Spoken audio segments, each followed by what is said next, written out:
बहुत समय पहले की बात है।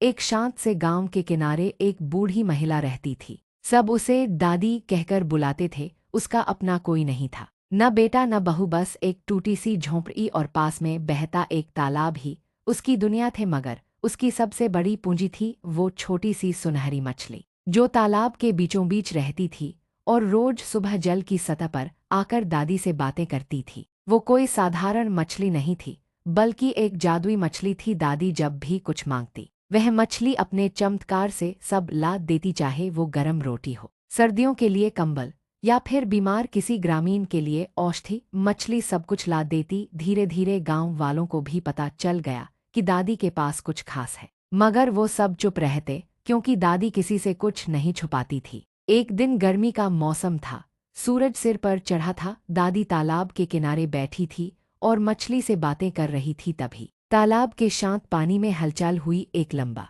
मोटा काला सांप पानी से बाहर निकला। दादी घबरा गई, लेकिन मछली डर के मारे कुछ कह न सकी। एक पल में सब कुछ बदल गया।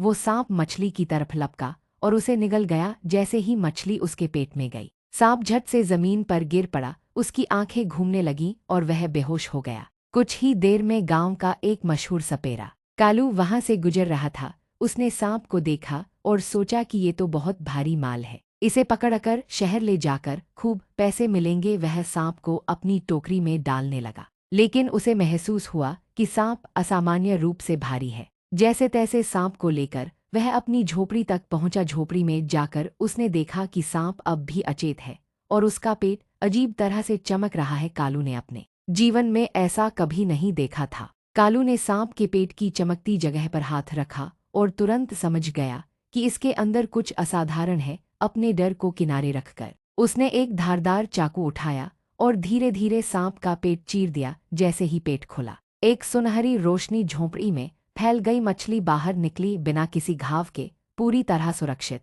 वो तैरती हुई झोपड़ी में रखे एक पानी के घड़े में कूद गई और तुरंत ही वहां का पानी झील की तरह शांत और चमकीला हो गया। कालू स्तब्ध रह गया। मछली ने उसकी आंखों में देखा और जैसे किसी जादू से कहा, तुमने मेरी रक्षा की है, अब तुम जो चाहो मांगो। इधर दादी की हालत खराब हो रही थी। वह तालाब के किनारे बैठकर रो रही थी, जैसे उसकी जान चली गई हो। गांव वाले भी उसके पास आए, लेकिन कोई मछली वापस नहीं ला सकता था। तभी गांव में एक हलचल हुई। सपेरा कालू अपने हाथ में पानी से भरी एक छोटी सी टंकी लेकर आया, जिसमें मछली थी। मछली ने जैसे ही तालाब में वापसी की, पानी में सोने जैसी चमक फैल गई और दादी खुशी से चिल्ला उठी, मेरी बेटी लौट आई। मछली ने जैसे ही जल में प्रवेश किया, वहां कमल के फूल उगाए। पूरे गांव में खुशहाली फैल गई। भाग 6, नया जीवन नया अध्याय। उस दिन के बाद दादी की जिंदगी फिर से पहले जैसी हो गई, लेकिन अब मछली के साथ एक और साथी था, कालू सपेरा। मछली ने उसे भी अपने जादू से नवाजा।